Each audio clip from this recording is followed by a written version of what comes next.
좌우에 계신 분들에게 그렇게 한번 인사하십시다. 주님의 음성을 꼭 들으실 수 있기를 바랍니다. 한번 인사하십시다. 주님의 음성을 꼭 들으실 수 있기를 바랍니다. 우리 사순절 5째 주 주일입니다. 우리 사순절 시리즈 설교를 진행 중인데요. 우리 십자가상에서 골고다 언덕에서 예수님께서 하신 7가지 가상 7언이라고 하는 이 말씀을 가지고 한 말씀씩 함께 보고 있습니다. 오늘은 5번째로 예수님께서 내가 목마르다 라고 말씀하신 그 음성, 그 말씀을 가지고 함께 은혜를 나누기 원합니다. 예수님께서 이제 모든 일을 다 십자가에서의 모든 고난, 고통을 다 당하시고 이제 그 모든 죄에 대한 대가를 다 지불하셨다는 것. 성경에서는 그것을 이렇게 표현합니다. 이제 내 모든 일이 이미 다 이루어진 줄 아시고 그 후에 주님께서 돌아가시기 직전에 이렇게 말씀하시죠. 내가 목마르다. 그렇게 말씀하자 그 밑에 있던 사람들, 아마 마리아를 위시한 아마 여인들이었을 것입니다. 혹 그의 사랑하시는 제자 요한이었을지도 모르죠. 사람들이 해면이라고 불리는 스펀지죠. 스펀지에 신 포도주를 적셔서 그것을 예수님께 가져갔는데 십자가 위에 달려 있으시니까 그거를 닿지가 않잖아요. 그 당시에 많이 굴러다니는 나뭇가지 중에 하나가 우술초라는 거, 우술초. 그 우술초 나뭇가지 끝에 신 포도주가 적셔진 스펀지 같은 그 해면을 끝에 끼워서 십자가 매달려 계신 주님께 주님의 입술을 그리고 입가에 그것을 댄 거예요. 마치 병원에서 일하시는 분들 혹은 호스피스 사역을 하시는 분들이 마지막 임종을 앞두고 있는 분들에게 그들이 입술이 다 갈라지고요, 갈증이 나고 목말라 할 때 물을 마시지 않죠. 수건에 물을 적셔서 입 주위와 입술을 닦아주잖아요. 마치 그러한 모습을 연상케 하는 장면입니다. 그런데 성경에는 이것 외에도 2번이나 더 골고다에 계신 예수님께 포도주가 제공되고 있는 사실을 기록하고 있습니다. 그 중에서도 첫 번째 예수님께 포도주가 제공되었던 때가 언제냐면 예수님께서 십자가를 지고 골고다 언덕에 딱 도착했어요. 그리고 십자가를 못 박히기 일보 직전에 숨을 막 고르고 계실 때 바로 그때 마가복음 15장 22절 23절에 보면 이러한 기록이 나와요. 예수를 끌고 골고다라 하는 곳에 이르러 몰약을 탄 포도주를 주었으나 예수께서 받지 아니하시니라. 몰약은 여러분 성경 이곳저곳에서 많이 나오죠. 몰약. 아프리카나 아라비아에서 흔하게 자라는 나무의 진액을 말합니다. 이것은 향수로도 사용되었고 특히 사람이 죽었을 때 부패 방지를 위해서 사용되었던 것입니다. 성경에는 동방에서 온 박사들이 아기 예수님을 보고 3가지 예물을 드렸는데 그 중에 하나가 이 몰약이라고 이야기합니다. 그런데 오늘 본문에 나오는 이 몰약을 탄 포도주는 예수님의 십자가 처형 전에 그분의 고통을 덜어주려고 그러한 목적으로 예수님께 드렸던 것으로 추정됩니다. 당시 히브리 사람들은 신체적으로 엄청난 고통을 당하며 죽는 사람들에게 포도주를 이렇게 주었죠. 고통 완화제, 페인킬러죠. 우리 술이 그렇잖아요, 그죠? 이 술은 육신의 고통도 그렇지만 우리가 상처가 나면 소독할 게 없으면 그 한국의 유명한 소주라는 것도 막 붓잖아요, 그죠? 잘 몰라요, 소주?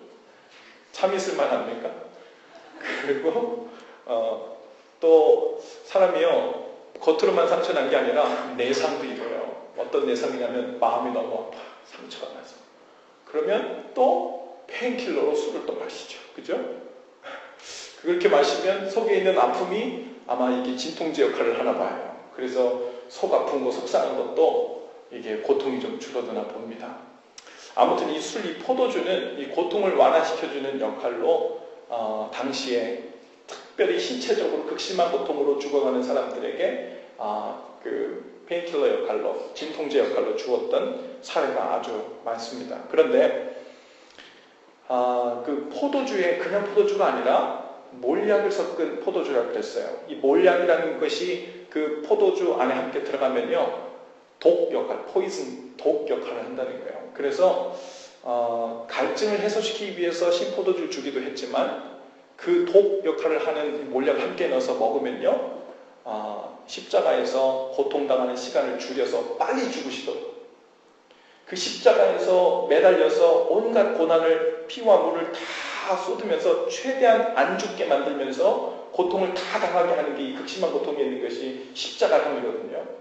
가능하면 빨리 죽도록 하기 위해서 이 몰약을 섞은 이 신포도주를 예수님께 주었던, 그런 의도로 주었던 것으로 여러 성경학자들은 의견을 모으고 있어요. 여기 예수님의 죽음은 이 소크라테스의 죽음과 거의 구별됩니다. 예수님께서 그 몰약을 탄 신포도주를 예수님께서 의도적으로 거절하시죠. 고통을 줄이고 빨리 죽는 길을 선택하지 않고 그 신포도주를 받지 않으십니다. 우리가 알기에 유명한 이 소크라테스는 억울하게 사형을 언도받았을 때 독약 한 컵을 마시고는 고통 없이 빠르게 죽는 길을 선택했죠. 그런데 예수님은 이 진통제 역할 혹은 독약 역할을 하고 있는 이 신포도주를 거부하신 채로 그 모진 십자가의 고통을 온전히 감내하시기로 결단하신 거예요. 바로 우리의 죄의 대가를 온전히 감당하셔야 했기 때문입니다. 빨리 죽는 것이 문제가 아니고 우리의 모든 죄의 대가, 그 고통의 짐들을 다 대신 감내하시고 감당하셔야 되기 때문에 그래요.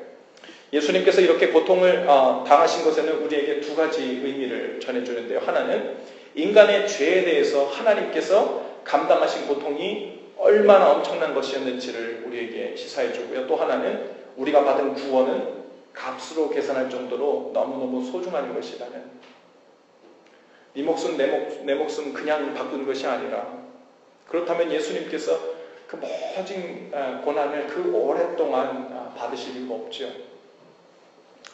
여러분, 예수님은 사명을 위해서 의도적으로 고난의 길, 고통의 길을 선택하셨습니다.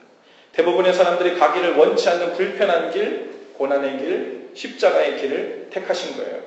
그리고 예수님은 그분을 닮기 원하는, 그리고 따르기 원하는 제자들에게 예수님께서 걸으셨던 길로 똑같이 따라오라고 말씀하십니다.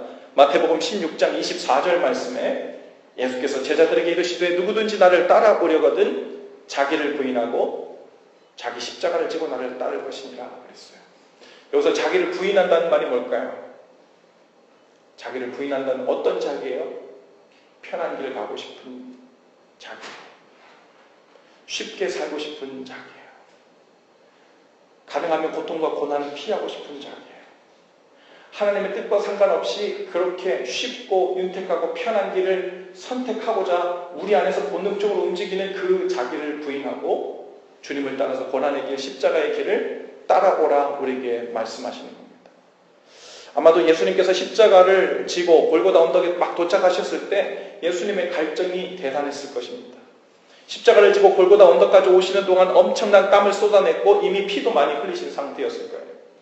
그렇게 목이 마른 상태에서 몰약을 탄 포도주가 제공된 거예요. 누군가 원해의 손에 이끌려. 패션 오브 크라이스트라는 영화를 보면요, 예수님께서 십자가를 지고 가시는 도중에 그 도상에서 여러 번 넘어지십니다. 그런데 거기서 한 번 넘어졌을 때 어떤 한 여인이 포도주를 들고 와서 예수님께 마시는 장면이 나오죠. 이 성경에서 말하는 그 때와 시간은 정확히 맞지 않지만 어쨌든 십자가를 지시기, 십자가에 못 박히시 직전에 이 포도주를 마시게 함으로써 진통을 그리고 완화해주고 고통을 덜해주고 또 어떻게든 도와주려 했던 그 손길들이 있었음을 우리가 보게 됩니다. 그런데 예수님께서 그것들을 의도적으로 거부하신 거예요. 그냥 단순히 죽는 것이 이유였다면, 빨리 죽는 것이 이유였다면 독약을 먹고 죽고 어떻게든 진통 가능한 한 고통을 덜 받으면서 죽고 했을 텐데 주님께서는 일부러 그 모든 것을 감내하기로 의도적으로 선택하셨다는 거예요. 여러분, 예수님이 더욱 목이 말랐다는 것은 어떻게든 쉬운 길을 찾아가려는 육체의 목마름보다도 온전히 사명을 감당하는 것에 대한 것이었는 줄로 믿습니다. 육체의 목마름보다도 하나님의 의에 대한 그 목마름이 더 강했던 예수님이셨던 거죠. 여러분, 오늘 우리는 무엇에 목말라 있습니까? 어떤 목마름 해결하기 위해서 예수님을 구원자로 믿고 또 신앙생활을 하고 있어요. 안타깝게도 적지 않은 사람들이 육신의 목마름을 해결하기 위해 주님을 찾습니다. 인생을 좀 더 쉽게 살 수 있는 길, 인생을 좀 더 편하게 살 수 있는 길을 찾으려고 주님께로 나옵니다. 물론 예수님은 우리의 그런 육체의 목마름도 해결해 주시는 분이시지요. 그런데 육체의 목마름을 해결하는 것만으로는 충분하지 않아요. 육체의 목마름은 채워도 다시 찾아오고 끝이 없습니다. 마치 바닷물을 퍼 마시는 것과 같아서 그 갈증은 다함이 없고 그런 식으로는 평안도 기쁨도 참된 만족도 얻을 수 없다고 주님께서 누누이 말씀하시는 거예요. 예수님께서 우리에게 주시고자 하는 생수는 육신의 갈증 해소가 먼저가 아니라 하나님의 의를 찾기에 갈망하는 목마름인 줄로 믿습니다. 하나님께서 우리 각 사람에게 주신 사명에 대한 목마름, 존재 이유에 대한 목마름, 이러한 하나님의 의를 위한 목마름이 해결될 때 우리는 삶 속에서 하나님 나라, 천국을 경험하게 됩니다. 여러분, 의가 무엇이에요? 의, righteousness. 이 의는요, 그냥 단순히 윤리적으로 도덕적으로 죄가 없는 상태를 이야기하는 것이 아니에요. 성경에서 의로우신 분, 예수님께서 이렇게 말씀하시는 거예요. 왜 나를 의롭다고 선하다 하느냐? 오직 선하신 분은 하나님밖에 없다는 거예요. 성경에서 말하는 의는요, 죄가 없는 상태, 윤리적으로 도덕적으로 이 사람보다 저 사람이 좀 더 나은 상태, 그래서 righteous man이라고 얘기하는 게 아니에요. 성경에서 말하는 의는 바로 하나님 자신을 얘기하는 거예요. 하나님의 의를 따른다는 것은 하나님의 뜻을 따른다는 거고 하나님 뜻 안에서 사는 것을 의미하는 거예요. 내가 바른 길 위에 살고 있는 것, 내가 살고 있는 방향이 하나님 원하시는 방향 그 위에 내가 서 있다는 것, 그것이 하나님의 의를 위한 삶입니다. 여러분, 모든 사람들이 살면서 경험하는 근본적인 불안과 불행은 내가 서 있는 곳이 어디 있는지 모르는 데서 오는 바로 그것입니다. 내가 걷고 있는 길이 바른 길인지 하나님께서 기뻐하시는 길인지를 확신할 수 없는 마음에서 오는 불안이에요. 이렇게 우리 각 사람을 향한 하나님의 의에 목마른 인생이 바로 복 있는 인생인 줄로 믿습니다. 그리고 그것을 위해 예수님께서 좁은 길, 십자가의 길, 불편한 길, 고난의 길을 가셨고 우리로 하여금 그 길을 함께 가자 말씀하시는 거예요. 그러면 천국을 살게 된다는 거예요. 예수님이 마태복음 5장 6절에서 그래서 의에 줄이고 목마른 자에 대해서 이야기하고 계세요. 여러분 가지고 설교 노트에도 3가지 버전으로 제가 그 안에 넣어놨는데 한번 좀 읽어볼까요? 개역개정 성경 버전을 다 같이 좀 한번 읽어봅시다. 시작. 의에 줄이고 목마른 자는 복이 있나니 그들이 배부를 것이며. 아멘. 공동 번역에는 똑같은 성경 구절을 어떻게 했는지 봅시다. 옳은 일에 줄이고 목마른 사람은 행복하다. 그들은 만족할 것이다. 현대인의 성경 봅시다. 의를 위해 굶주리고 목마른 사람들은 행복하다. 그들은 원하는 것을 다 얻을 것이다. 하나님은 성공, 자랑, 인기, 재물 같은 이 육신의 목마름을 넘치도록 채워주는 것을 통해 천국을 경험하게 해주겠다. 이렇게 말씀하신 적이 없어요. 하나님의 의, 즉 하나님께서 주신 사명, 내가 왜 살며 어디서 왔으며 무엇을 향해 가고 있는지를 온전히 알고 주님 원하시는 그 뜻을 향해 좁은 길이라도 불편한 길이라도 번거로운 길이라도 십자가 지는 길이라도 예수님 따라 함께 살겠다고 선택한 자들에게 천국이 임하고 하나님 나라가 경험될 것이라고 약속해 주고 계십니다. 꽃다운 젊은 나이에 누리고 싶은 것들을 다 뒤로 하고 하나님의 의와 사명을 위해 목마름으로 한국에 왔던 루비라는 젊은 여 선교사님이 있었습니다. 원래는 달라스에 살던 이 루비 선교사는 1907년, 100년도 넘었죠. 당시에 26살의 나이에 조선 땅에 선교사로 갑니다. 그런데 조선 땅에 온 지 1년도 못 돼서 맹장염으로 죽어요. 그녀가 죽을 때 남긴 말이 양화진에 있는 그 선교사들 묘비에 적혀져 있습니다. 그 주위의 사람들은 그렇게 생각했을지도 몰라요. 아니 젊은 때 나도 연세 나이 좀 먹고 혹은 은퇴를 하고 선교사 나가 좀 괜찮을 텐데 저 꽃다운 나이에 결혼도 안 해보고 저렇게 일찍 선교사로, 그것도 오지에, 당시에 조선은 오지 중에 오지잖아요. 그 오지에 가서 미개인들에게 나가서 어떻게 살려고 저러는지 아마 말리기도 많이 말리고 우려하는 목소리도 컸을 겁니다. 그런데 우려하는 목소리는 반대로 아주 승승장구하고 대단한 그 선교사역의 승리감에 이렇게 나오면 참 좋겠는데 1년 만에 맹장염으로 조선 땅에서 죽게 돼요. 그 선교사의 묘비에 이 루비 선교사가 했던 말이 영어로 이렇게 써져 있어요. If I had 1,000 lives, Korea should have them all. 내게 1,000개의 목숨이 있다면 이 1,000개의 목숨을 다 한국을 위해 바칩니다. 얼마나 한국을 사랑했는지 알 수 있지 않습니까? 당시 루비 선교사가 조선에 들어갔다가 1년 만에 죽었다는 소식이 전해집니다. 그녀를 후원했었던 텍사스 감리교 청년들 가운데 그 후에 그 이야기를 듣고 20명이 선교사가 되기로 서원하고 선교사로 나가게 됐다고 해요. 또 루비 선교사의 죽음을 소식을 접한 한 학생이 펀드레이징을 해서요, 그녀를 기념하는 재단을 만듭니다. 그리고 그 재단을 통해서 수많은 선교사들이 또 선교사로 나가게 되는 길이 열리게 되었대요. 그녀의 죽음이 헛되지 않았던 것입니다. 성경에서 하나님의 미랄이 땅에 떨어져 죽고 썩으면 100배, 1000배 열매들을 맺어 간다는 하나님의 이 영적인 원리가 우리 눈에 밝히 역사를 통해 보여지는 거죠. 이 루비 선교사가 죽기 전에 가족에게 보낸 편지글이 있는데 그것을 어떤 분이 한글로 이렇게 번역을 해 놓았더라고요. 제가 여러분을 위해서 한번 읽어드려 보겠습니다. 당시 루비 선교사는 26살에 조선에 와서 1년 만에 죽었으니까 27살 때였겠죠. 엄마, 아빠, 조선은 참으로 아름다운 나라입니다. 27살이에요. 여러분 27살보다 제가 나이를 묻지 않을게요. 지금 27살이니까 엄마, 아빠라 이렇게 번역해도 적당할 것 같아요. 엄마, 아빠, 조선은 참으로 아름다운 나라입니다. 사람들이 다 하나님을 닮았습니다. 복음을 얼마나 열심히 받아들이는지 모릅니다. 머지않아 이 땅에 하나님의 사랑이 넘쳐들게 될 날이 올 것입니다. 그렇지만 박해도 심합니다. 예수 믿은 지 일주일도 안 되는 4사람이 있었습니다. 그런데 그들 중 3명이 끌려가 죽임을 당했습니다. 토마스와 제임스 선교사도 순교했습니다. 선교 본부에서는 우리에게 철수하라고 하는 지시를 내렸지만 한 사람도 돌아가지 않고 숨어서 그들이 복음을 전한 사람들과 함께 예배를 드리고 있습니다. 내가 보기에 그들은 순교할 각오가 되어 있습니다. 오늘 밤에는 집으로 돌아가고 싶은 생각이 간절합니다. 제가 이곳에 올 때 엄마가 마지막 순간까지 긋고 말리시던 모습이 떠오릅니다. 엄마, 아빠, 어쩌면 이 편지가 마지막일지도 모릅니다.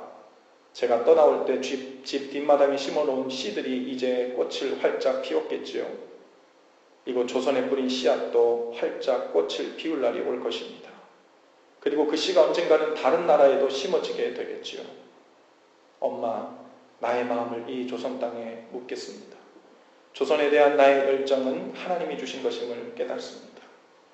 내가 갖고 있는 열정은 조선에 대한 하나님의 열정입니다. 엄마, 아빠 사랑해요. 이게 맨 마지막에 죽기 전에 엄마, 아빠에게 보낸 루비 선교사의 편지글이에요. 지난주에 시카고에 있는 연합감리교회 연합회 목사님들이 모임을 가졌는데요. 그 자리에 한 장로님 선교사님이 함께 동석하셨어요. 은퇴 후에 러시아에 선교사로 나가셔서 5년간 사역하시고 지금은 잠시 손자 손녀들을 보러 시카고에 있는 집에 다니러 오신 분입니다. 이분은 제가 8년 전에 시카고에 처음 왔을 때 이웃교회에서 사역하시는 장로님이셨어요. 어떤 사역을 함께 하게 돼서 그때부터 알게 되었는데 그로부터 몇 년 후에 은퇴를 하신 후에는 이제 러시아 선교사로 자원해서 가시고 그곳에서 5년을 사역하시고 잠시 지금 들어온 상태예요. 가끔 페이스북을 통해서 러시아 선교 상황에 대해서 말씀하시고 기도를 부탁하시고 또 그렇게 교제해오던 분이신데 이번에 우리 감리교 목사님들이 다 모인 자리에 함께 오셔서 선교 상황에 대해서도 얘기하시고 하는 시간을 가졌습니다. 그 장로님 선교사님과 다른 여러 목사님들과 함께 식사를 하던 자리에서 한 목사님이 시카고에서의 목회에 대한 어려움에 대해서 말씀하시는 그런 시간이 있었어요.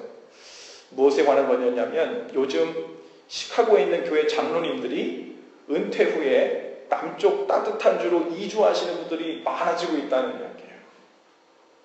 그러니까 우리 교회는 뭐 직분제가 없지 않습니까? 하지만 우리가 직분제가 있는 교회에서는요, 장로의 직함은 교회의 기둥, 거의 교회를 세울 때 아주 기둥 역할을 하겠다고 평생을 헌신하면서 한 교회를 세우겠다는 결단으로 세워진 분들이죠. 근데 이제 은퇴를 하신 후에는 이 시카고가 너무 추운가 봅니다. 그래서 이제 남쪽 따뜻한 곳으로 가서 나머지 여생을 보내겠다고 하는 분들이 점점 많아지고 있다는 거예요. 우리 교회는 이렇게 은퇴까지 가시려면 아직도 많이 시간이 남아있는 사람들만 있지만 거기 함께 모이신 분들 중에는요, 보통은 평균이 교회 우리 성도님들 평균 나이가 거의 55세에서 60세 정도 되고 절반 이상은 은퇴하신 분들, 절반은 한 5년, 10년 내로 은퇴하실 분들이 대부분이라는 거예요. 근데 그 이야기를 듣는데요, 그 러시아에서 오신 장로님 선교사님께서 그 얘기를 듣자마자 발끈하시는 거예요. 그리고 이렇게 말씀하시더라고요. 아니 그게 말이 됩니까? 은퇴 전에는 사업하느라 일하고 먹고 사느라 하나님 일을 제대로 할 수 없다고 하다가 이제 은퇴해서 하나님 일을 할 만하니까 다른 사람도 아니고 장로가 되어가지고 골프나 치면서 노후를 편하게 보내겠다고 남쪽으로 이주를 한다는 게, 그러면 안 되지요. 여기 목사님들께서 따끔하게 혼내시고 가르치셔야지 뭐 하시는 겁니까? 그러시면서 거기 있는 우리 목사님들을 막 혼내시더라고요. 연세가 많으신 장로님이시고 또 이렇게 덤비면 아직 안 되는 그런 체격이세요. 공교롭게도 제게는 이 루비 선교사님의 이야기와 이 장로님의 이야기가 오버랩돼서 들립니다. 따뜻하고 살기 좋은 달라스를 떠나 불편하고 죽음의 위험이 있는 조선 땅으로 하나님의 의에 대한 목마름을 따라 떠난 루비 선교사님. 반면에 은퇴 후에 남은 여생을 편하게 즐겁게 살겠다는 목마름을 따라 남쪽으로 이주하는 교회의 장로님들. 어쩌면 그곳이 저 남쪽 똑같은 댈러스, 루비가 떠났던 그 비슷한 장소였는지도 모르죠. 누구는 예수님을 따라 의를 향한 목마름을 가지고 십자가를 지러가고, 누구는 육신의 목마름을 따라 십자가를 내려놓고 크고 널찍한 길로 따라가는 일이 벌어지는 거예요. 과연 누가 더 행복했을까요? 과연 누가 더 천국을 경험하며 살았을까요? 하나님의 의에 대한 목마름을 해갈받은 루비 선교사님이었을까요? 아니면 골프장에서 시원한 음료수로 여유를 누리기로 선택한 분들이었을까요? 은퇴 후에 따뜻한 곳으로 이주하는 것은 다 죄다, 이런 말을 하는 게 아니에요. 혹은 젊을 때 다 선교지로 떠나서 순교자가 되라, 이런 말도 아닙니다. 우리는 지금 어떤 목마름을 쫓아 살고 있는가에 대한 이야기예요. 로마서 14장 17절에 하나님 나라 천국은 무엇인가, 천국에 관한 이야기를 우리에게 말씀해 주고 있어요. 우리 다 같이 좀 한 목소리 좀 읽어볼까요? 여러분 설교 노트에 함께 있죠? 시작. 하나님의 나라는 먹는 것과 마시는 것이 아니요 오직 성령 안에 있는 의와 평강과 희락이라. 아멘. 마치 천국의 동산과 같이 꾸며놓은 골프장. 여러분 골프장 가면은 에덴 동산 같지 않아요? 너무 예쁘게 꾸며놨지 않습니까? 마치 천국에 와 있는 듯한 그런 천국의 동산 같은 그곳에서 마시는 음료수를 마시면서 먹고 마시면서 골프를 치고 있으면 야, 이거 하나님 나라인가, 그런 생각이 홀 들지 모르겠어요. 그런데 공교롭게도 하나님의 나라는 먹고 마시는 것에 관한 것이 아니래요. 뭐에 관한 것이랍니까? 비록 먹고 마시는 것은 형편없고 비록 고난의 길, 불편한 길, 십자가를 지는 길이지만 하나님의 의를 향한 목마름이 해갈된 인생이야말로 진정으로 성령 안에서 의를 누리고 평안을 누리고 기쁨을 누리는 천국을 사는 삶이라는 것입니다. 할렐루야. 좀 전에 경원자매님께서 특별 찬양으로 바이올린 연주를 아주 감동 있게, 뭐라고 표현할지 모르겠네요. 멋지게라고는 표현이 모자랄 것 같아요. 잘 해주셨는데 그 제목이 뭐였습니까? 이 산지를 내게 주소서. 이 산지를 내게 주소서라는 고백을 했는데, 이 고백은 잘 아시는 것처럼 이스라엘 백성이 가나안 땅에 들어와 땅을 점령하기 시작했을 때 갈렙이 여호수아에게 말한 이야기입니다. 갈렙의 당시 나이 85세였어요. 당시에 갈렙은 이미 나이가 많아 늙었고 은퇴할 정도가 아니라 거의 죽을 때를 대비해야 되는 나이였습니다. 당시에 갈렙은 여호수아 다음으로 영향력 있는 지도자였고 존경받는 원로였기 때문에 남은 여생을, 골프는 없었겠지만 골프 치면서 음료수 마시면서 살겠다 그래 누가 뭐라는 사람은 아무도 없었을 거예요. 평생을 이스라엘 백성 위해서 헌신하고 섬기고 전쟁에 앞장서고 하나님을 일하면 항상 앞장서서 여호수아와 갈렙과 더불어 함께 이루었기 때문에 그래요. 그런데 갈렙은 남은 여생을 편하게 살려는 육신의 목마름이 아니라 죽는 그날까지 하나님께서 모세를 통해 약속해 주신 사명, 즉 헤브론 땅을 취하는 그 사명에 대한 목마름, 하나님의 의에 대한 목마름을 따라 살았다는 거예요. 이 갈렙이 이렇게 고백합니다. 여호수아 14장 10절에서 12절 말씀을 제가 한번 읽어드려 볼게요. 이제 보소서, 여호와께서 이 말씀을 모세에게 이르신 때로부터 이스라엘이 광야에서 방황한 이 45년 동안을 여호와께서 말씀하신 대로 나를 생존하게 하셨나이다. 오늘 내가 85세로 돼 모세가 나를 보내던 날과 같이 오늘도 내가 여전히 강건하니 내 힘이 그때나 지금이나 같아서 싸움이나 출입에 감당할 수 있으니 그날에 여호와께서 말씀하신 이 산지를 지금 내게 주소서. 당신도 그날에 들으셨거니와 그곳에는 아낙 사람이 있고 그 성읍들은 크고 견고할지라도 여호와께서 나와 함께 하시면 내가 여호와께서 말씀하신 대로 그들을 쫓아내리이다 하니, 여호수아가 여분네 아들 갈렙을 위하여 축복하고 헤브론을 그에게 주어 기업을 삼게 하매 헤브론이 그니스 사람 여분네 아들 갈렙의 기업이 되어 오늘까지 이르렀으니 이는 그가 이스라엘의 하나님 여호와를 온전히 쫓았습니다. 아멘. 여러분, 하나님의 의에 대한 목마름을 쫓아 사는 것 쉽지 않습니다. 거대한 거인족 속인 아낙 자손과 대적해야 되고요. 또 함락해야 하는 그 성들은 아주 크고 견고합니다. 하지만 우리가 믿고 의지하는 것은 한 가지였죠. 그것은 무엇이냐면 갈렙이 고백한 것처럼 여호와께서 나와 함께 하시냐. 여호와께서 나와 함께 하시며, 갈렙이 하나님의 함께 하심을 믿고 하나님의 의와 사명을 따라 사는 인생 살았을 때 그 결과가 어떠했음을 우리는 압니다. 14절 말씀에 헤브론이 그니스 사람 여분네 아들 갈렙의 기업이 되어 오늘까지 이르렀으니, 여러분, 이 갈렙이 여호수아에게 이 산지를 내게 주셔서 이때 먼저냐면요, 가나안 땅을 지도를 그려놓고 쭉쭉 나눠가지고요, 이쪽 부분은 어느 지파, 이쪽 부분은 어느 지파, 준다고, 그곳에 사는 가나안 족속들이 준다고 길을 비켜주겠다고 자리를 떠주겠다고 한 적도 없어요. 그냥 금방 그어놓고요, 하나님께서 당신네 몫으로 기업으로 줬으니까 알아서 싸워서 알아서 정복하고 알아서 당신의 기업으로 삼으라는 거예요. 갈렙에게 이 산지를 주었다는 얘기는요, 기업이 되게 했다는 얘기는요, 그냥 그러면 하나님께서 그쪽을 어떻게 해보라는 허락을 해줬다는 거예요.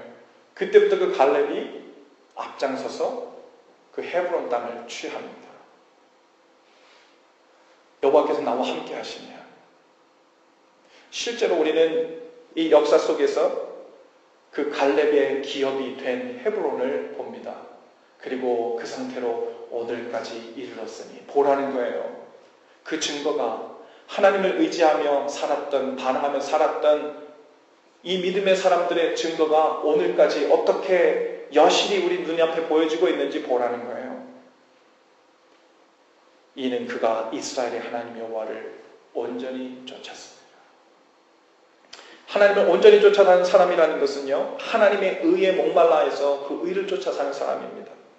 신앙생활을 한다 하면서도 여전히 세상의 목마름, 육신의 목마름을 해결하기 위해 주님을 찾고 있다면 아직 하나님 나라가 무엇인지, 예수님께서 우리에게 어떤 복을 주셨고 어떤 영원한 삶을 주시려는지 아직 감도 못 잡고 있는 거예요. 이제부터 목마름을 위해서 여러분 기도를 시작하실 수 있기를 바랍니다.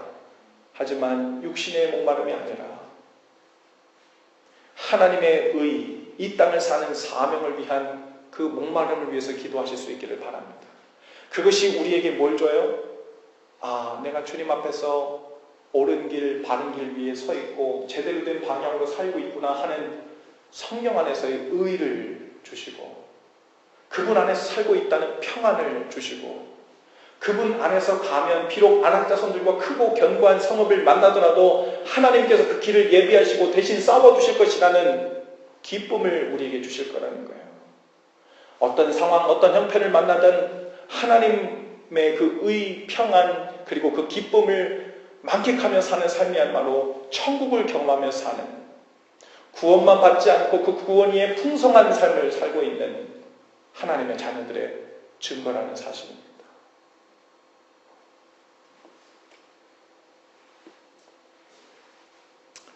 여러분, 하나님께서 오늘 여러분들에게 도전하시는, 성령님을 통해 세미하게 들려주시는 음성이 여러분에게 있다면 오늘 그 부분을 놓고 하나님께 기도하실 수 있기를 바랍니다. 하나님의 사명을 위해서, 하나님의 의를 위해서 우리가 조선 땅으로 갈 필요 없고요. 때론 우리가 어느 곳을 가지 않아도 지금 당장, 때론 어떤 사람들을 통해서 하나님께서 어느 특별한 지역으로 보내실 때도 있지만, 하나님께서 가장 먼저는 우리가 오늘 발을 담그고 우리가 움직이고 있는 우리의 가정, 학교, 교회, 일터, 어쩌면 우리가 지나온 거리, 거기마다 하나님께서 깔아놓으신 사명들이, 그리고 의들이 얼마나 많은지 몰라요.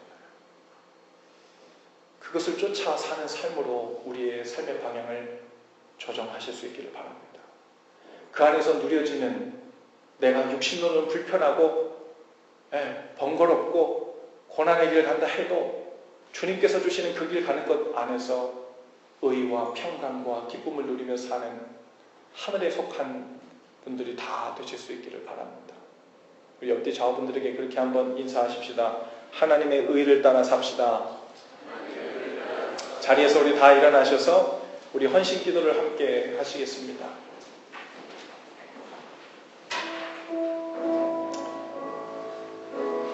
우리 설교 노트에 있는 여러분 헌신 기도를 이 시간 다 같이 좀 한 목소리로, 주님 이 마음으로 주님 앞에 나가길 원합니다.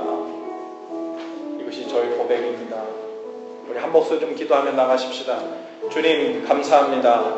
육신의 목마름이 아니라 하나님의 의를 위한 목마름으로 살 때 천국이 임한다는 것을 깨닫게 하시니 감사합니다. 이제부터는 편한 길을 찾기보다 하나님의 의를 위해 사는 삶을 택하겠습니다. 사명을 위한 길이라면 좁은 길, 불편하고 번거로운 길, 십자가의 길이라도 가겠습니다. 세상의 안악자손들과 견고한 성들이 앞을 가로막아도 오직 나와 함께 하시는 주님만 신뢰하게 하옵소서.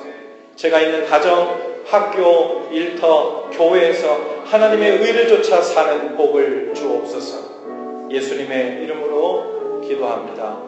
아멘. 우리 찬양 함께 하십시다. 우물가의 여인처럼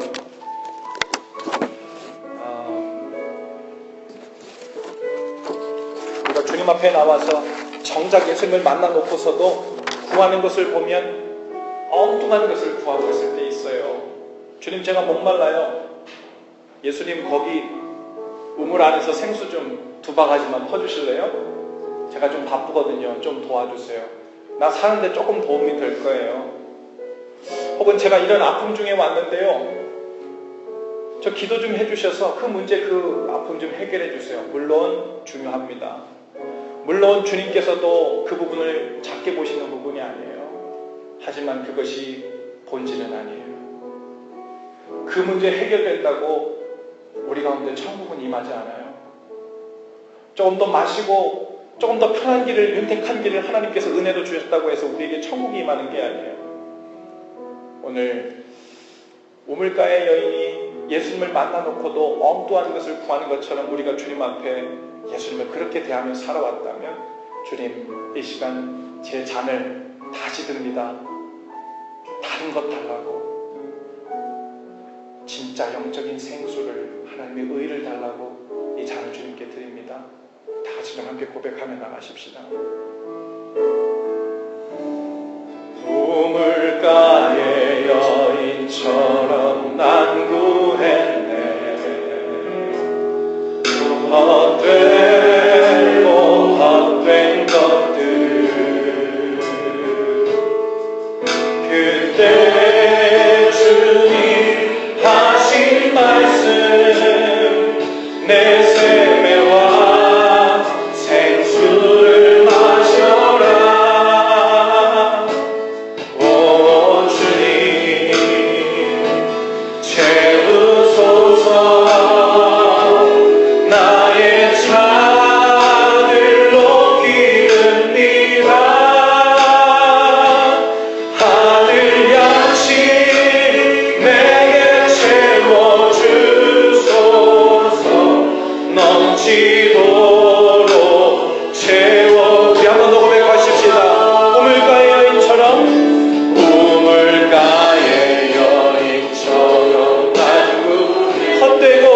함께 기도하실 때 주님 앞에 주님 이 시에 주님 앞에 채워달라고 드렸던 이 잔을 주님 다시 올려드립니다.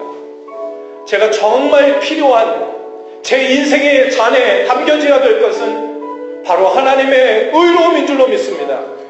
하나님 나를 이곳에 세우신 그 이유, 왜 사는지, 무엇을 위해 사는지, 어디로 가야 되는지에 대한 그 의로움, 그 안정감, 그 평안과 기쁨인 줄로 믿습니다.